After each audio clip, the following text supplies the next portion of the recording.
Buat mah yang duluan siapa nih Bu? Bu Isnaini dulu. Bu Isna dulu. Gak apa-apa ya Bu, izin ya Bu. Ya, baik, untuk materi yang pertama akan disampaikan oleh Bu Isnaini ya Bu ya. Isnaini itu berarti kalau dalam bahasa Arab artinya dua, gitu. Berarti Ibu anak kedua Bu ya? Betul. Alhamdulillah Pak Ustadz, saya pesantren masih ingat Wahid Isnaini itu. Alhamdulillah. Ya, dengan segala hormat kepada Ibu Isnaini, waktu dan tempat kami persilahkan.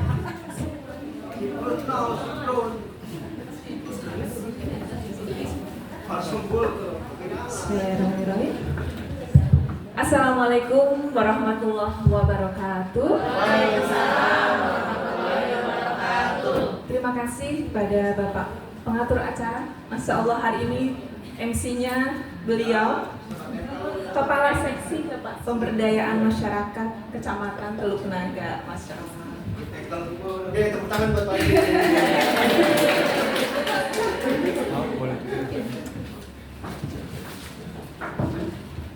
Biar seru, Mas Ade. Baik, kepada yang terhormat Kepala Dinas Pemberdayaan Perempuan dan Perlindungan Anak Kabupaten Tangerang, dalam hal ini diwakili oleh Kepala Tim Kerja PKHP Peningkatan Kualitas Hidup Perempuan dan Keluarga, Ibu Hotmaru Lisaragi, SSTMSI. Lewat wasilah beliaulah saya berkesempatan hadir di sini di Teluk Naga, bertemu dengan ibu-ibu semuanya, perempuan-perempuan hebat, Masya Allah. Terima kasih Ibu. Kemudian yang saya hormati Kepala Kantor Kecamatan Teluk Naga, yang diwakili oleh Bapak Seksi Pemberdayaan Perempuan, dan juga Bapak Kepala Desa Teluk Naga, Bapak Boncau, juga Bapak Kepala Desa Teluk Naga atau yang mewakili, serta ibu-ibu kader semuanya atau ibu-ibu binaan Desa Ramah Perempuan dan Peduli Anak Desa Teluk Naga dan Desa Boncau ya ibu-ibu. Masya Allah. Mohon izin Ibu, saya ke depan supaya lebih dekat dengan. Silakan, iya, silakan Bu.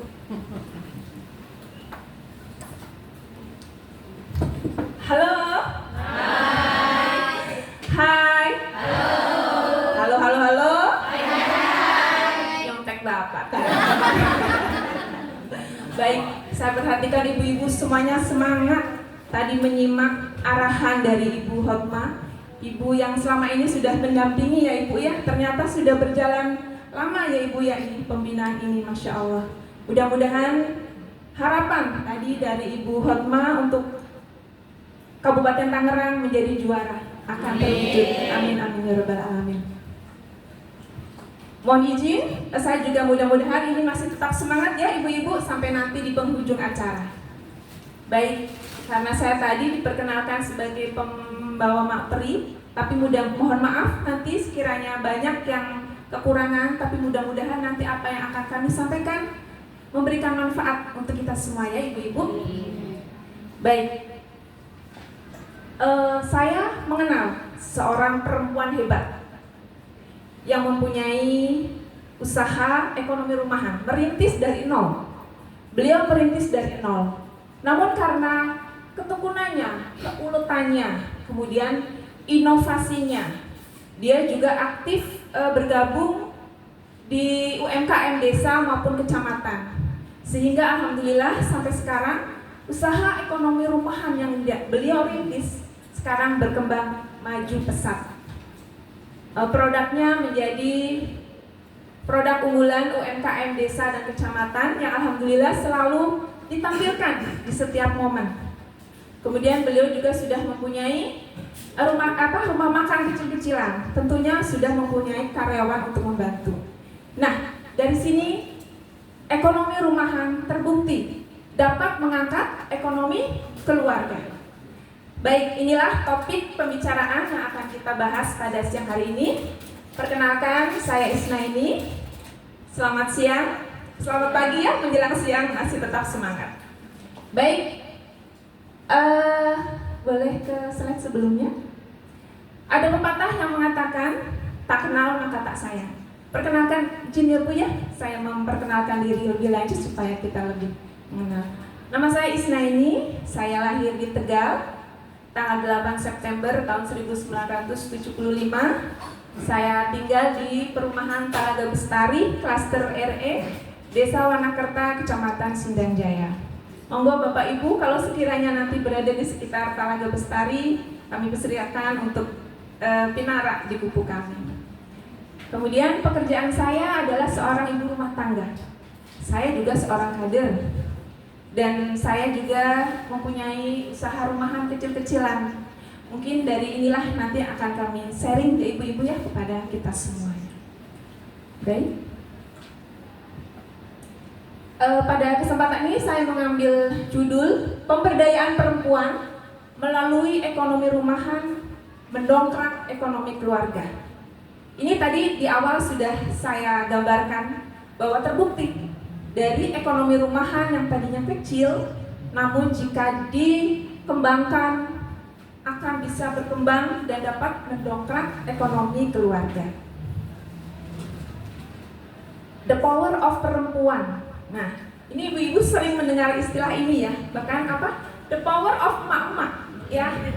Seolah the power of emak-emak. Jadi terlahir sebagai perempuan adalah anugerah Tuhan yang harus kita syukuri. Kita diberi kemampuan, berbagai macam kemampuan oleh Tuhan. Kita multi talents, perempuan itu multi talents. Dari mulai kita bisa menjadi seorang istri, wajib itu ya ibu-ibu ya, itu tugas kita, tugas utama kita sebagai seorang istri. Kemudian seorang ibu. Di lain waktu kita menjadi dokter untuk anak-anak kita ketika sakit. Apalagi ibu-ibu menjadi chef ya, iya, menjadi chef handal untuk keluarga kita. Kemudian menjadi pengelola keuangan. Nah, itu tugas kita. Dan juga sebagai desain interior. Kita suka yang menata-nata rumah. Nah, itu adalah kelebihan wanita. Bagi seorang perempuan berpartisipasi dalam pembangunan dengan bekerja bukanlah menjadi halangan. Tentunya ini harus diberi ada pemahaman, ada dukungan dan ada kebijakan-kebijakan yang mendukung perempuan itu sendiri. Maksudnya adalah bahwa ketika perempuan itu mengambil keputusan untuk membantu ekonomi keluarga maupun orang-orang di sekitarnya itu harus memahami, harus mendukung ya Bu ya. Artinya harus saling kerjasama antara suami dan istri supaya berjalan dengan lancar. Demikian juga dengan kebijakan pemerintah yang terkait. Contohnya adalah dibukanya lapangan pekerjaan untuk perempuan-perempuan supaya bisa berkarya dan bekerja. Kemudian boleh. Di tengah kondisi perekonomian yang saat ini tidak menentu ya ibu-ibu ya, sangatlah penting untuk meningkatkan peran, kontribusi, dan partisipasi perempuan dalam mendorong pertumbuhan ekonomi keluarga. Dituntut nih perempuan untuk bisa berperan serta, tidak hanya mengandalkan suami. Memang suami adalah tulang punggung utama ya ibu-ibu ya, namun tidak menutup kemungkinan kita sebagai perempuan juga ikut membantu menopang keluarga kita. Banyak perempuan yang mempunyai kemampuan dan keterampilan di bidangnya masing-masing, dan ini bisa dijadikan modal ya ibu-ibu ya. Ini adalah modal utama. Nah, ketika kemampuan, keterampilan ini kita olah, kita asah, kita latih, kita kembangkan, maka yang tadinya mungkin hanya sekedar hobi, sekedar iseng-iseng saja, ini bisa menjadi membuat kita bisa menciptakan sebuah usaha dari rumahan. Dan ini yang namanya ekonomi rumahan.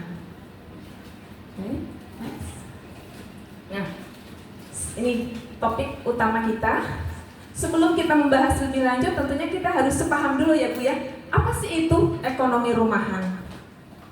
Ekonomi rumahan adalah aktivitas ekonomi yang dilakukan di rumah.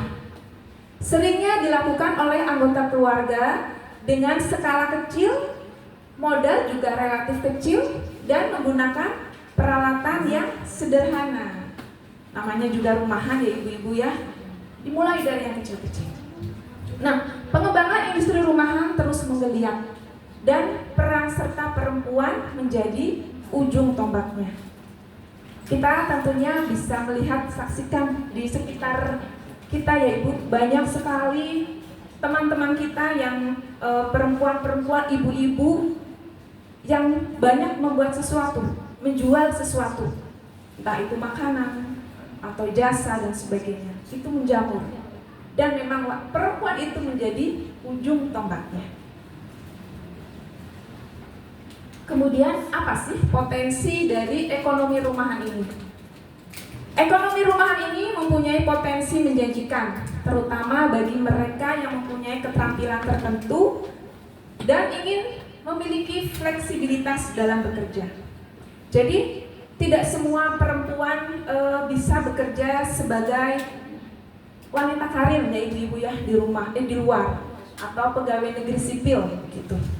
Tapi kita perempuan yang tidak berkesempatan bekerja di luar, kita pun bisa melakukan sesuatu. Itu intinya ya ibu-ibu ya. Kemudian ekonomi rumahan memiliki potensi yang besar dalam mendorong dan memperkuat ketahanan keluarga di berbagai aspek. Dari yang tadi saya contohkan di awal, saya mempunyai teman yang merintis usaha dari nol, kemudian berkembang tentunya ini akan berpengaruh kepada keluarga dari berbagai aspek. Dari aspek ekonomi, jelas ya ibu-ibu, bapak-bapak, ekonomi keluarga semakin kuat. Kemudian dari aspek sosial, semakin tinggi tingkat ekonominya, insya Allah status sosialnya pun akan lebih terangkat. Karena ini kita tidak bisa memungkiri, terkadang berbanding lurus ya antara ekonomi dengan sosial. Dia juga bisa memberikan lapangan pekerjaan bagi orang-orang di sekitarnya. Kemudian aspek pendidikan, beliau bisa menyekolahkan putra-putrinya, alhamdulillah. Berbeda dengan teman-teman di lingkungan di rumahnya, bisa menyekolahkan di sekolah-sekolah yang lebih bagus, sekolah-sekolah swasta. Itu dampaknya Masya Allah luar biasa. Baik, terus apa saja keuntungan dari ekonomi rumahan? Ekonomi rumahan memberikan banyak sekali keuntungan. Seperti tadi disampaikan oleh Bu Hotma dalam sambutannya ya, beliau menyampaikan banyak sekali keuntungan dari ekonomi rumahan. Ini saya menyebutkan di sini biaya operasional yang lebih rendah. Karena ini adalah ekonomi rumahan, jadi dilakukan di rumah, ya Ibu ya, memanfaatkan tempat yang ada, tidak memerlukan bangunan atau gedung khusus untuk membuat usaha ini. Kita bisa memanfaatkan apa Ibu? Garasi ya, bisa garasi rumah kita, bisa memanfaatkan teras rumah kita, apalagi ibu-ibu memanfaatkan dapur ya, dapur kita bisa dimanfaatkan untuk sesuatu yang menghasilkan, jadi menghemat biaya operasional. Kemudian kita tidak perlu harus bolak-balik seperti wanita karir yang pergi pagi itu pulang sore, itu kan perlu transport ya, jadi sangat sekali menekan biaya operasional. Kemudian regulasi izin usaha yang sederhana. Nah, karena pada umumnya ekonomi rumahan ini termasuk dalam usaha mikro, UMKM, jadi dipermudah untuk legalitasnya atau perizinannya. Mungkin nanti Bu Asih beliau sudah lebih mengetahui dalam hal ini. Jadi hanya diperlukan NIB ya Bu Asih ya untuk usaha rumahan ini. Dan untuk pengurusan NIB ini pun sangat mudah. Nanti jika ibu-ibu aktif di komunitas UMKM desa dan kecamatan, nanti pasti akan banyak pengarahan-pengarahan bagaimana caranya mendaftarkan usaha kita supaya mendapatkan izin usaha. NIB itu. Juga ada lagi sertifikat halal ya Bu Asih ya. Insya Allah dipermudah. Kemudian waktu yang fleksibel. Tadi kembali lagi karena di rumah, jadi kita lebih bisa mengatur waktu ya Ibu ya. Kapan nih kita mau mulai produksi? Tergantung pesanan, misalnya Ibu ya. Oh, aku pesanannya nanti sore nih. Berarti aku bisa kerjakan, aku prepare jam segini. Itu kan berarti fleksibel ya Ibu ya. Kita yang ngatur. Kebebasan waktu ada di diri kita. Kita tidak diatur oleh orang lain. Tapi kita tetap harus mengikuti customer ya Ibu ya, harus memberikan pelayanan yang terbaik. Kemudian mempunyai banyak waktu untuk keluarga. Nah, karena hanya di rumah, kita tidak perlu kemana-mana, jadi kita bisa melakukan di rumah sambil mengasuh anak-anak, sambil mengajari anak-anak, kita sambil masak, sambil membuat pesanan. Jadi banyak sekali manfaatnya. Juga kesempatan untuk lebih profesional. Meskipun tadi hanyalah usaha kecil, tapi tidak menutup kemungkinan tetap memberi kesempatan kepada ekonomi rumahan ini untuk berkembang,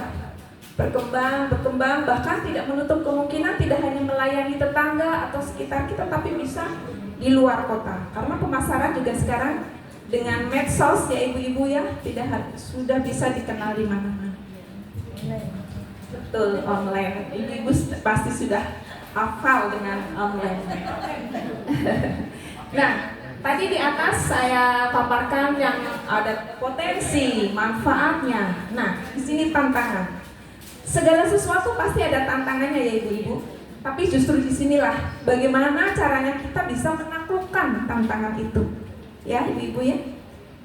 Tantangannya ada seperti persaingan dengan usaha yang lebih besar. Banyak usaha-usaha yang lebih besar dengan usaha yang sama. Kita mungkin yang misalkan yang kecil-kecil kalah saing, tapi jangan takut. Dengan kita berinovasi, kita bisa mengambil pasar yang berbeda, segmen pasar yang berbeda.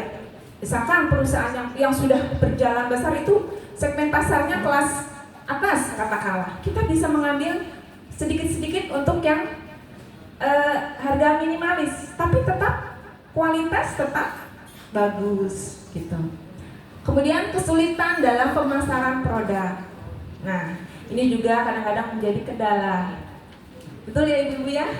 Kita bisa memproduksi, kita bisa membuat sesuatu, tapi pemasarannya gimana? Siapa? Ada yang mau beli gak sih produk kita?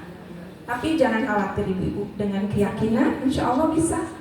Dengan media sosial tadi, media sosial itu jangan bosan-bosan, terus posting apa yang kita jual. Yang penting posting judulnya. Saya juga begitu dulu.